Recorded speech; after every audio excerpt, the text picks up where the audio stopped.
Şimdi ben namazda tahiyyatta oturduğum zaman Evet. zaman zaman öksürük nöbet tutuyor, uzun sürüyor. Tahiyyat süresini geçiyor. Ne yapmam lazım? Evet, bizi takip edin.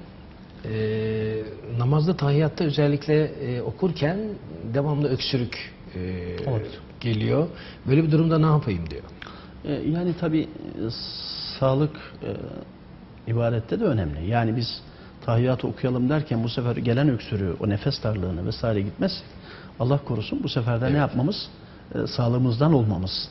Hatta hayatımızdan olmamız bile böyle bir riskle karşı karşıyayız.